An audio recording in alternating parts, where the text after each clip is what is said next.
Des Bundes Bergs die wahre Werk, Forständlichkeit, die weich dich treibt, in eine Wüste wunderlich, die breit, die weit unmäßig lied, die Wüste hat noch zieht noch statt, ihr Wiese, die ist wunderlich, der Wüste gut, nie Fuß durchwut, geschaffen sehen kam nie dahin, us ist und weiß noch niemand was, us hi, us da, us fair, us nah, us tief, us hoch, us ist also, das us ist weder dies noch das, us Licht, us klar, us finster gar,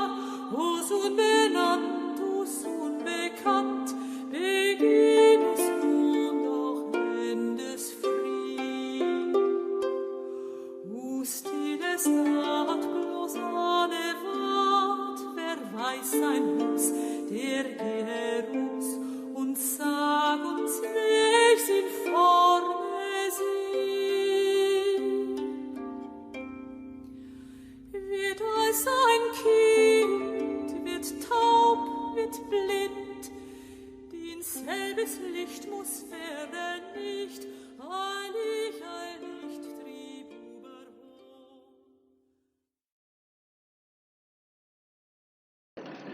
Un peu sur l'insistance de Madame Vanier, j'ai accepté de traiter d'un sujet où Maître Eckhart et la tradition monastique byzantine se rencontrent, et qui est le sujet du discernement des esprits. Je parlerai en particulier der Rede der Unterscheidung, donc des entretiens sur le discernement chez Eckhart, mais aussi sur ce traité, ce double traité d'un saint byzantin qui s'appelle Jean Climac, qui était un moine et un supérieur du monachisme sinaïtique, deuxième moitié du 7e siècle. Il a écrit une échelle de l'ascension spirituelle, mais il a écrit aussi un traité au pasteur, Prospimena, qui est un manuel de discernement pour un supérieur de communauté monastique. Et pour lui, le discernement, selon la tradition qu'il récapitule, est la clé de la vie spirituelle, de la conversion chrétienne.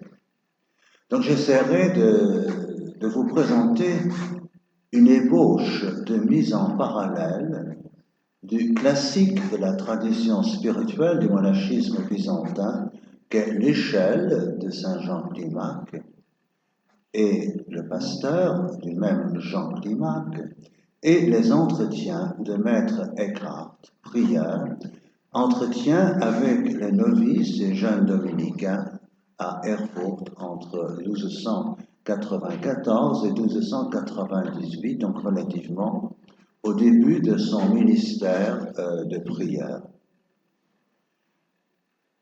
J'anticipe un peu sur les conclusions. D'abord, il y a une convergence massive entre les deux, malgré l'écart dans le temps et l'écart dans le lieu.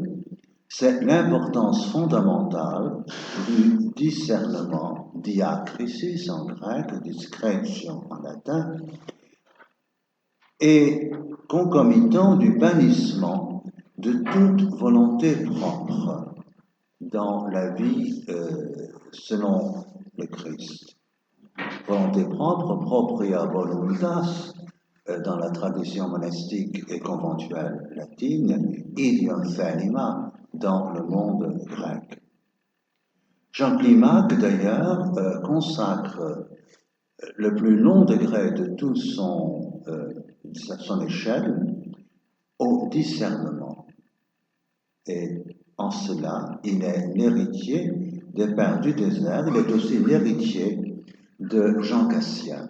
Donc, comme vous savez, Jean Cassien est un moine peut-être d'origine roumaine, on ne sait pas trop bien, mais qui a vécu pendant 15 ans en Palestine et en Égypte, a recueilli les traditions propres du monachisme copte, sétiote et palestinien, et a écrit des institutions célébritiques qui sont en quelque sorte un programme, une règle, mais surtout des entretiens, collationes, entre un certain nombre de figures monastiques qu'il a rencontrées et lui-même et son ami Germain.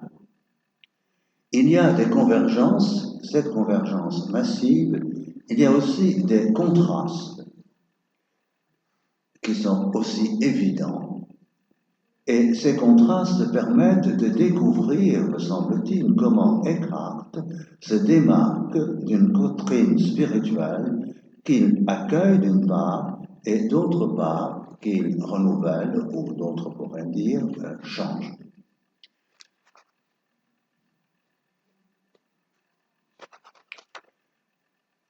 Alors pourquoi s'engager dans une lecture en parallèle sur un thème qui certainement est central dans la vie religieuse, dans la vie monastique, qu'on soit moine ou enseignant ou dominicain à Erfurt ou à Paris ou ailleurs. Et pourquoi donc engager ce parallèle?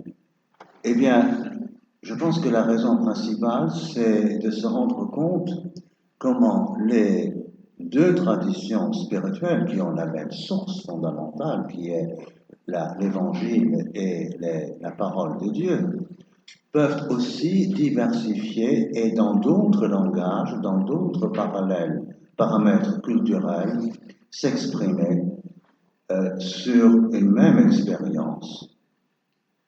Alors, je dis un mot d'abord der Rede der Unterscheidung de Eckhart.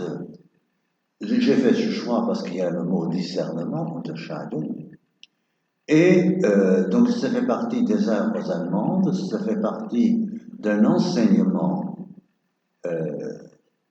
qu'a fait directement, donc Maître Eckhart, pour des novices, mais aussi des jeunes dominicains en 1294-1298. Mais il reste à la lecture de ces Rede ou entretiens beaucoup de questions. On a l'impression d'être en présence d'un résumé d'un enseignement. Des enseignements qui sont libres quelque part, des entretiens. Donc ce ne sont pas, à mon avis, des enseignements que fait un prieur dans le chapitre conventuel, mais elles répondent à des questions soit des jeunes dominicains, des jeunes religieux, soit que le prieur, ici Eckhart, pense qu'eux doivent se poser. Et donc il est très frappant que les premiers entretiens traitent du renoncement à la volonté propre. Donc, comment, en d'autres mots, du détachement et aussi de la Gelassenheit, de se laisser là. Et en cela, donc, notre maître Eckhart part d'un même procédé, de même préoccupation que Jean Climac. Alors, qui est ce Jean Climac? Je le présente brièvement, puisqu'il est peut-être moins connu. Donc, c'est un moine né vers 560-580, mort vers 650, probablement originaire d'Alexandrie, mais de l'Alexandrie de langue et de culture grecque, et pas copte, et qui a été higoumène, donc supérieur, du monastère du Buisson Ardent, aujourd'hui le monastère de Sainte-Catherine, au Mont Sinaï, donc qui existe toujours et il y a toujours des moines. Il est surnommé Jean Climac à cause de cette œuvre qu'il a écrite qui s'appelle Échelle en grec Climax. Donc il est celui, il a pris en quelque sorte le nom de son œuvre. Et donc cette climax ou cette échelle de Jean Climac est une somme du parcours ascétique et mystique du moine. Cette somme se veut une récapitulation, et l'est aussi, des enseignements des moines, aussi bien palestiniens que coptes, de générations antérieures. Elle est construite alors sur l'image biblique, confère Genèse 28 et la vision du patriarche Jacob, de l'échelle qui conduit de la terre au ciel à Bethel, donc dans le livre de la Genèse. Les 30 degrés de cette échelle correspondent aux 30 années de vie cachée de Jésus. Et là, nous avons un enseignement qui reflète la tradition qui vient de saint Antoine le Grand, c'est que une fois que le moine est achevé, est arrivé à la pureté du cœur et à la charité, il peut devenir apôtre. Donc c'est le Seigneur qui va le mettre la lumière sur le lampadaire. Donc, mais avant, il faut parcourir ces degrés. Degrés, évidemment, dont il ne faut pas s'imaginer qu'ils sont simplement l'un après l'autre et qu'une fois qu'on a franchi le 4e degré, on peut se passer du 3e ou du 2e ou du 1er. Donc, c'est un mouvement, c'est une image qu'on retrouve aussi, comme vous, sans doute vous le savez, dans les 12 degrés d'humilité de Saint-Benoît, dans sa règle au chapitre 7, et qui est aussi présente dans certains écrits attribués à Saint-Macaire le Grand. Donc il s'agit d'un thème bien enraciné, et j'ajoute ceci, c'est que l'échelle de Jean Climac est un texte qui est destiné à accompagner tout le parcours de la conversion du moine. La tradition monastique appelle Jean Climac aussi scholastikos, ce qui en grec byzantin veut dire que c'était un homme de grande culture, même si lui-même se qualifie, je pense par coquetterie, d'idiotis, d'un homme sans lettres, sans connaissance, sans culture. Chaque moine, dans la tradition monastique byzantine, est censé relire chaque année, pendant le grand carême, l'échelle de Saint Jean Climac. Donc c'est le livre de chevet. Donc c'est le livre qu'il faut toujours consulter pour savoir où on en est. Alors l'échelle présente une certaine structure où il y a 3 ou 5 grands mouvements, ça dépend, on se dispute encore sur la vraie structure, mais je pense que ce n'est pas si important que ça. Donc il y a les 3 degrés initiaux qui sont ceux du renoncement, apotagie en grec, et qui va jusqu'à la xenitia, donc le fait de se rendre étranger à tout ce qui n'est pas le Christ, mais qui n'est pas Dieu. Et le couronnement du renoncement au monde, mais aussi du renoncement à la volonté propre, parce que c'est cela le point important pour Jean Climac, couronne dans l'obéissance qui s'exerce pas seulement vis-à-vis d'une communauté, mais vis-à-vis d'un père spirituel précis. Alors, donc, les trois premiers degrés, c'est le renoncement extérieur et intérieur. Le degré 4, c'est l'obéissance, qui est le renoncement absolu à la volonté propre pour s'en remettre au discernement, et je pense que c'est ça le mot important, d'un ancien spirituel. Donc le discernement, on l'apprend. C'est le degré 4 alors est suivi par trois degrés qui, quelque part, affermissent la vocation monastique et le parcours spirituel. C'est la pénitence ou le repentir, le souvenir de la mort et ce qu'il appelle le deuil joyeux. Donc ça fait partie du langage stylistique de Jean Climac, c'est que il aime les paradoxes. Et le deuil joyeux, c'est assez intéressant parce que la 13e Rede der Unterscheidung, donc entretien sur le discernement de Descartes, parle aussi du deuil, Reue, et distingue bien entre le deuil selon le monde, pour parler avec saint Paul en 2 Corinthiens, et le deuil qui est une véritable entrée à travers la croix dans le mystère de la résurrection. Ces 7 premiers degrés sont alors suivis par 16 degrés qui décrivent la lutte avec les pensées, les vices et pour les vertus. Donc 16, c'est 2 fois 8, donc c'est la structure qui est déjà présente dans les institutions de Saint Jean Cassien, qui est présente aussi dans Évagre, et qui est tout à fait classique et qui correspond en gros aux 7 péchés capitaux du Moyen-Âge latin. Donc c'est le discernement des pensées, cogitationes, logismi en grec, mais aussi un combat pour la conversion et pour acquérir la vertu.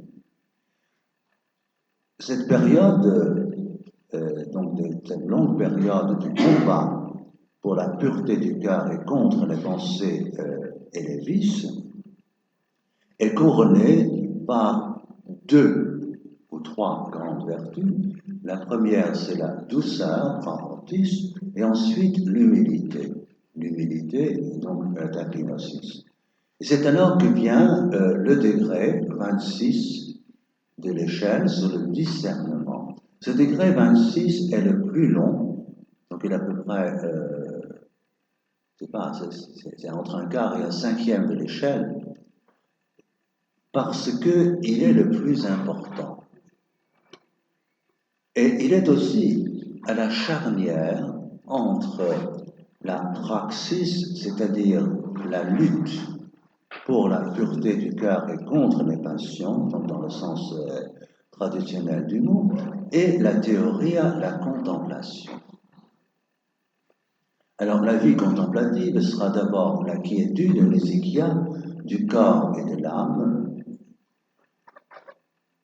Ensuite, la prière, degré 28, ensuite l'impassibilité, apatheia et la perfection, et enfin, 30e degré, la charité.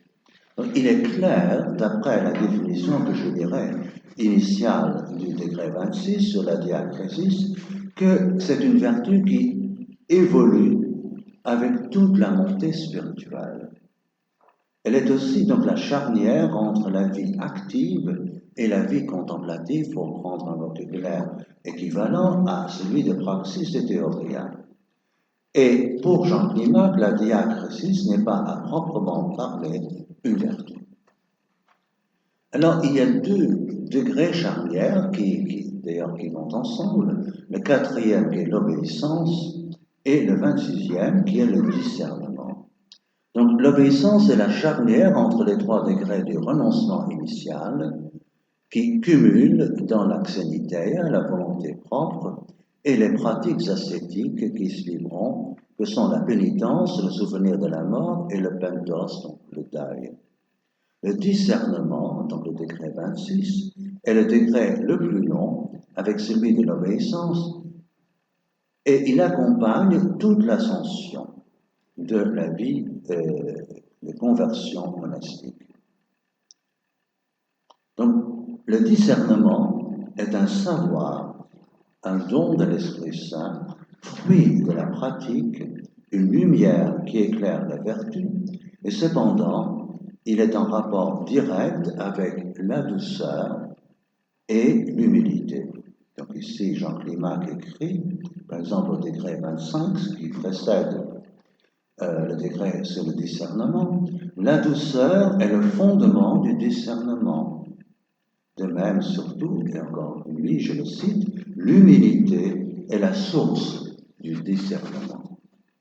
Alors, je cite brièvement les définitions qui ouvrent le 26e degré de l'échelle et qui parlent du discernement et qui montrent bien que le discernement est une réalité, un don de Dieu à acquérir et à recevoir en même temps. Et je les cite, donc chez les commençants, littéralement en grec, ceux qui sont initiés, donc c'est-à-dire ceux qui entrent, le discernement est une connaissance vraie d'eux-mêmes. Chez les progressants, donc littéralement ceux qui sont au milieu, c'est un sens spirituel qui distingue sans erreur le vrai, par excellence, du bien naturel et de son contraire. Son contraire, c'est le mal. Chez les parfaits, c'est une science qui leur vient d'une illumination divine capable d'éclairer de sa lampe, donc de sa lumière, ce qui est obscur chez les autres. Donc ça, c'est une première approche qui montre bien donc l'aspect dynamique du discernement selon les progrès spirituels. Et puis, il présente d'autres définitions complémentaires, ou peut-être, d'une façon générale, le discernement est et se définit la perception certaine de la volonté de Dieu en toute occasion, en tout lieu et en toute circonstance. Elle se rencontre seulement chez ceux qui sont purs de cœur, de corps et de bouche. Et troisième approche définitoire, le discernement est une conscience sans souillure, une sensibilité purifiée.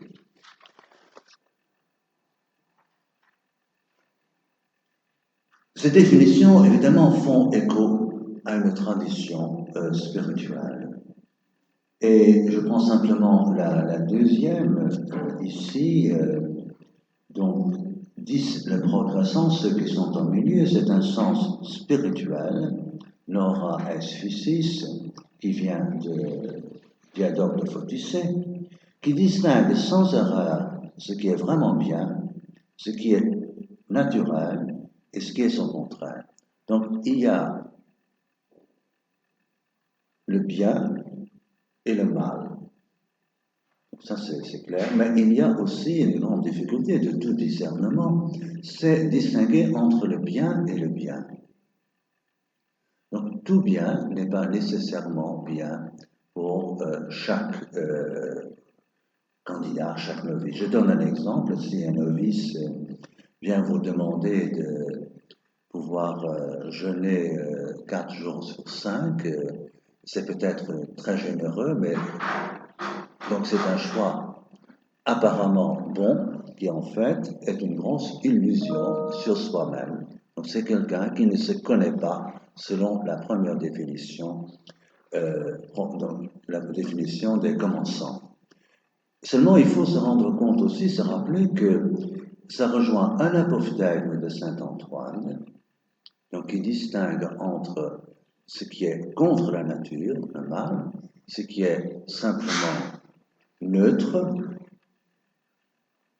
sont les besoins, avoir sommeil, avoir, comme vous l'avez aujourd'hui, maintenant, à cette heure-ci, et puis aussi donc avoir soif, que sais-je. et puis ce qui est contre nature.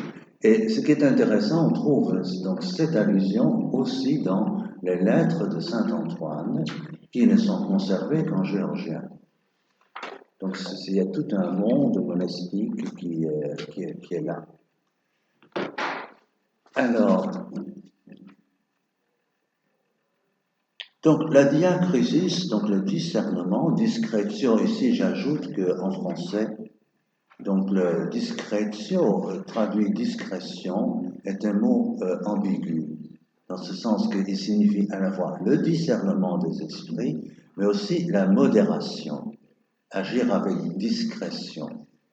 Donc le discernement dont il est question n'est pas d'abord celui de la modération.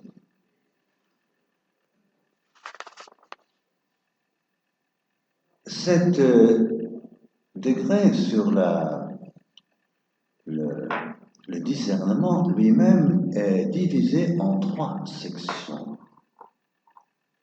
Donc il y a qui sont assez longues chacune, sauf la 3e.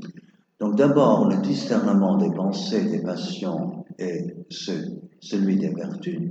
Donc, est un commentaire de la première définition et analyse et classe les expériences ascétiques au niveau psychologique et moral.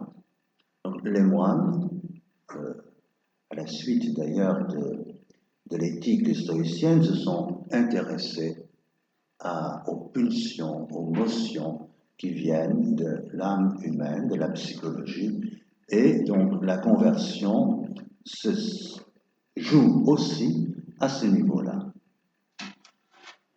Ensuite vient deuxième partie de ce degré 26, intitulée du discernement bien discerné.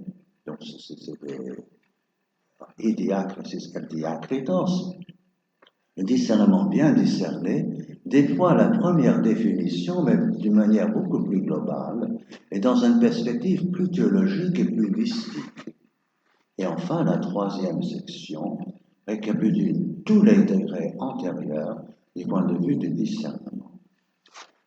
Alors, pour compléter, je cite alors le début de la 2e section du 2e degré du discernement, où il est très clairement indiqué que le discernement, c'est la recherche de la volonté de Dieu. Comme la biche brûlant de soif aspire aux eaux vives, ainsi les moines aspirent à comprendre la toute bonne volonté de Dieu, et qui plus est, à reconnaître ce qui est un mélange naturel et aussi ce qui est mal. On revient à ce que j'ai dit de l'influence de saint Antoine.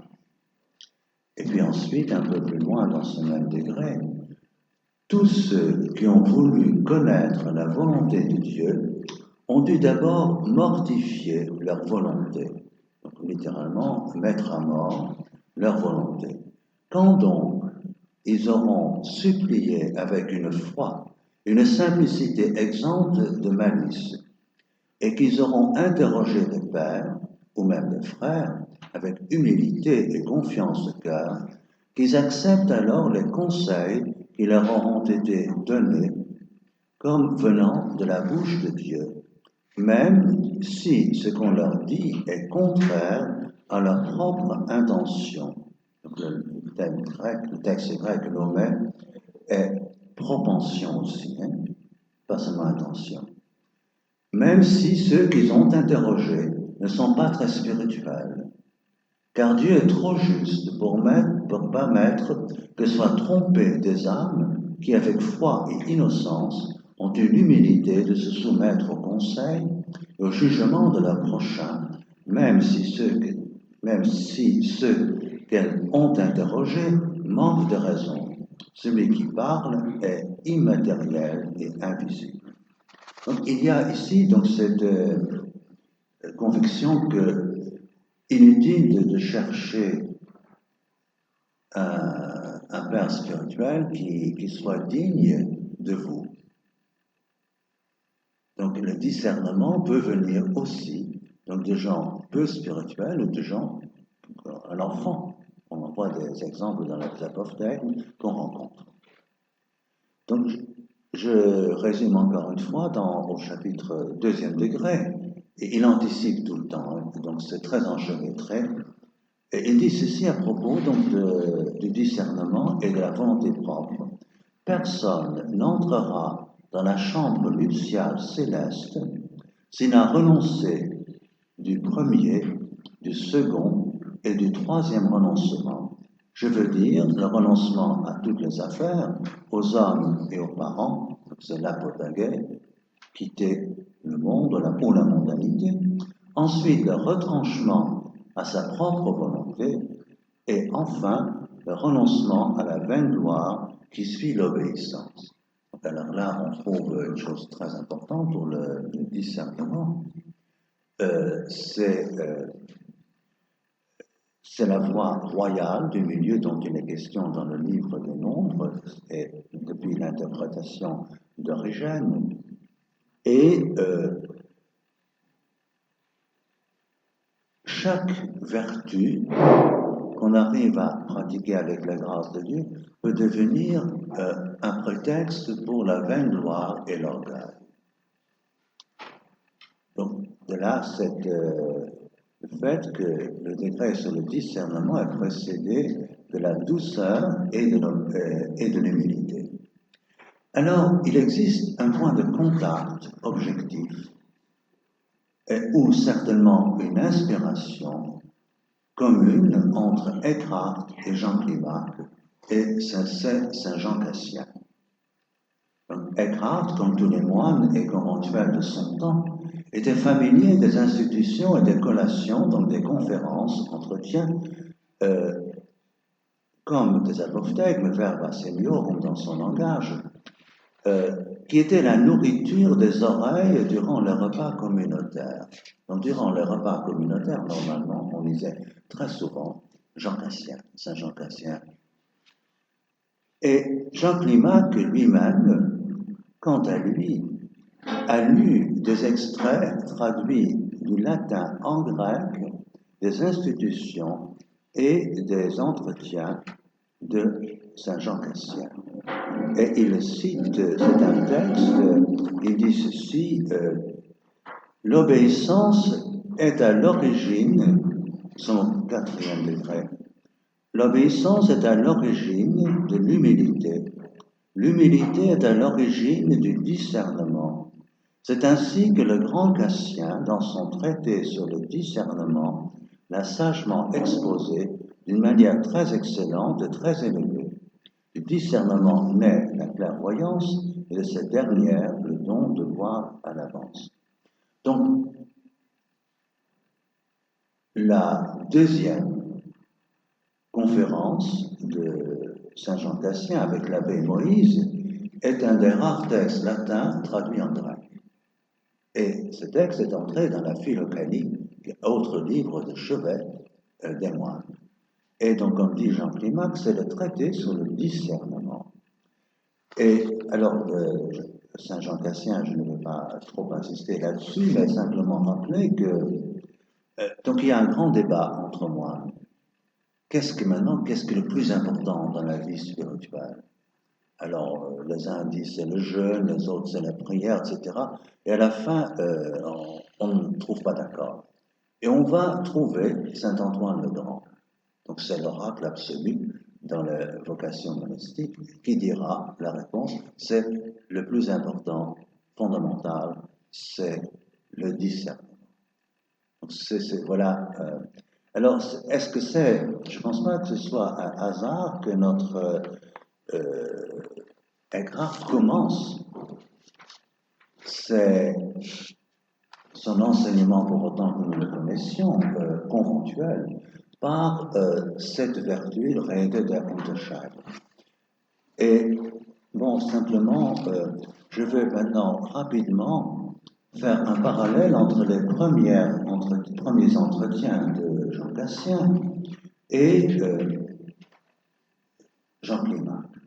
Donc d'abord, il reste toujours pour moi l'inconnu, mais c'est sans doute mon ignorance, du texte tel qu'il est là. Le genre littéraire, est-ce un résumé? Est-ce Eckhart lui-même qui a publié ces résumés à partir de notes prises par de jeunes confrères? Est-ce que c'est lui qui a choisi la séquence des règles? En tout cas, il ne me semble pas un hasard de dire que le fait que les premières sont pratiquement toutes consacrées au renoncement à la volonté propre et à la recherche de la volonté de Dieu, que par là, Eckhart veut se situer, consciemment ou non, parce que la vie chrétienne, la vie de conversion n'a pas tellement de variantes, dans la grande tradition. Donc, je commence par le premier. Il n'est probablement pas un hasard qu'Eckhart consacre le premier entretien à l'obéissance et au renoncement à la volonté propre.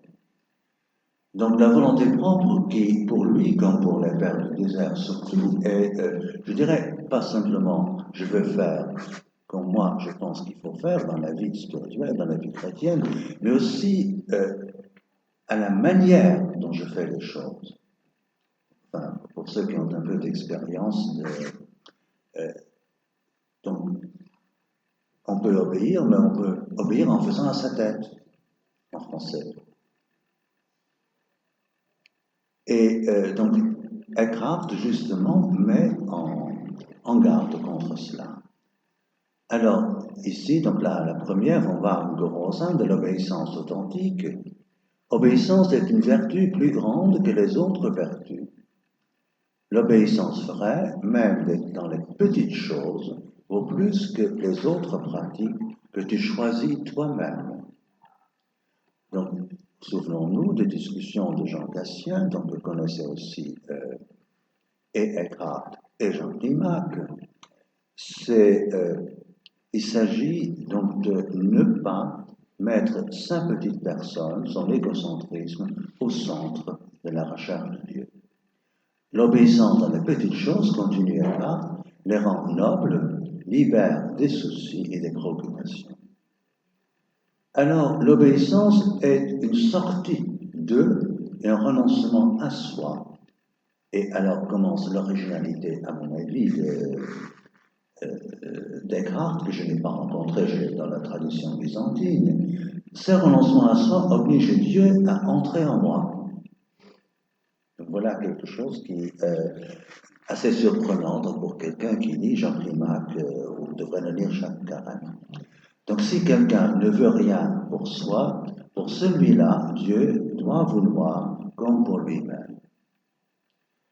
Renoncer à ma volonté entre les mains d'un supérieur. Donc là, on trouve le schéma donc aussi du monachisme classique oriental. Et quand je ne veux rien pour moi, je cite ici Eckhart, Dieu veut pour moi.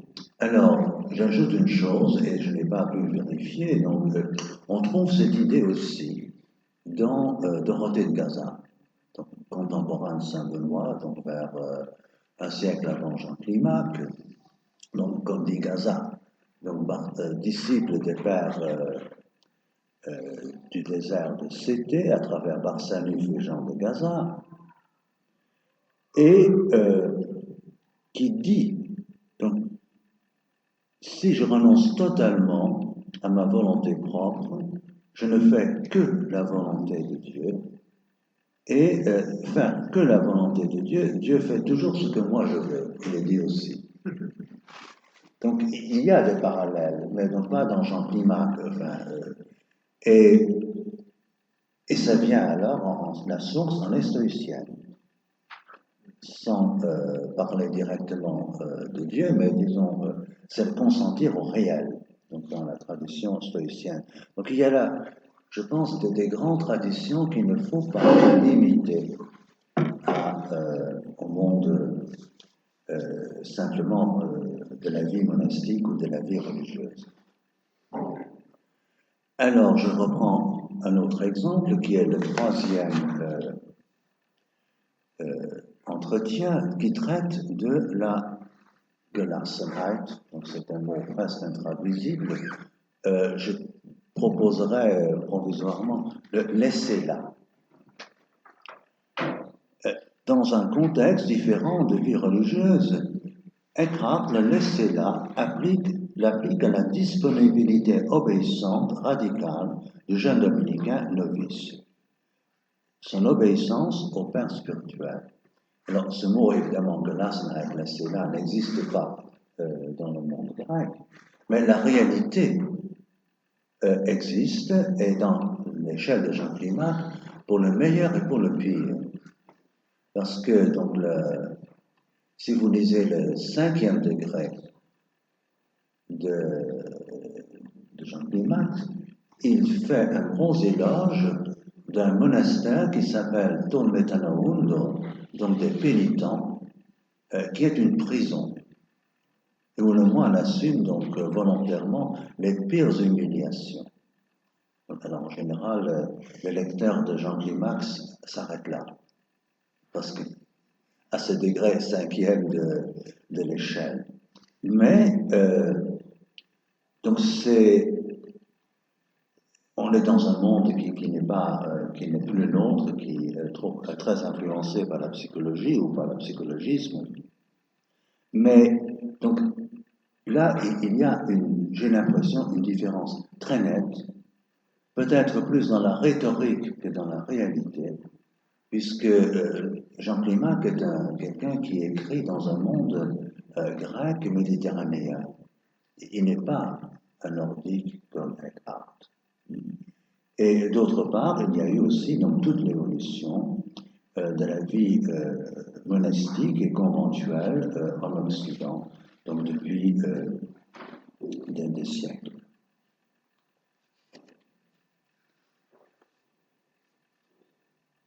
Bon, le 4e, le 5e et le 6e entretien parlent encore de ce renoncement à la volonté propre. Donc c'est vraiment le fondement commun de tous. Et je pense ici encore la deuxième partie du 6e entretien pose la question de l'hésychia extérieure et intérieure. Donc cette paix extérieure et cette paix intérieure qui était tellement importante pour le monde monastique et qui est aussi importante bien sûr, pour ces jeunes candidats à la vie religieuse dominicaine qui, bien sûr, auront tout un autre parcours. Donc l'apostolat ne vient pas au bout, mais il vient très vite. Et donc, les conseils que donne, qui sont très beaux d'ailleurs, de Eckhart, sont les suivants. La tradition monastique ancienne, dont Jean Cassien est le témoin, considère que le moine accompli peut vivre en présence de Dieu aussi bien dans la solitude éméritique que dans la communauté. Mais là, c'est le degré ultime de la vie monastique. Et j'ajoute une chose qui est un souvenir personnel. Le père Matthew Meskin, un des grands, ceux qui ont renouvelé la vie monastique copte, disait la même chose. Ceux dont je ne peux pas passer dans la communauté sont ceux qui seraient capables de vivre en ermite. Donc ils ont cette paix intérieure, acquis à grande lutte. Donc sur le fond, Eckhart serait d'accord, mais il insiste sur la présence de Dieu en tout lieu et en tout temps. Je pense que là, on retrouve quand même l'aspect du maître spirituel d'Eckhart. Donc c'est, bien sûr, il rappelle à ces jeunes, parce qu'ils avaient entre 15 et 20 ans, hein, donc c'est pas, il faut penser aussi à cela, il rappelle à ces jeunes que leur, comment dire, le but que l'Assenheit ou le détachement, le laisser là, requiert aussi cette ouverture à la paix du cœur, qu'elle soit intérieure, qui doit être intérieure. Donc il dit, est-ce que c'est je serais mieux dans ma cellule, je serais mieux dans l'église, je serais mieux comme Chartreux. Alors il démonte la tentation. Ce qui est le propre du discernement, c'est démonter la tentation. Je conclus par un autre parallèle que j'aurais aimé travailler un peu plus, mais c'est l'entretien 13 sur la raya, donc c'est la lupie, donc le deuil, c'est le chapitre degré 7 de Jean Limac. Et donc,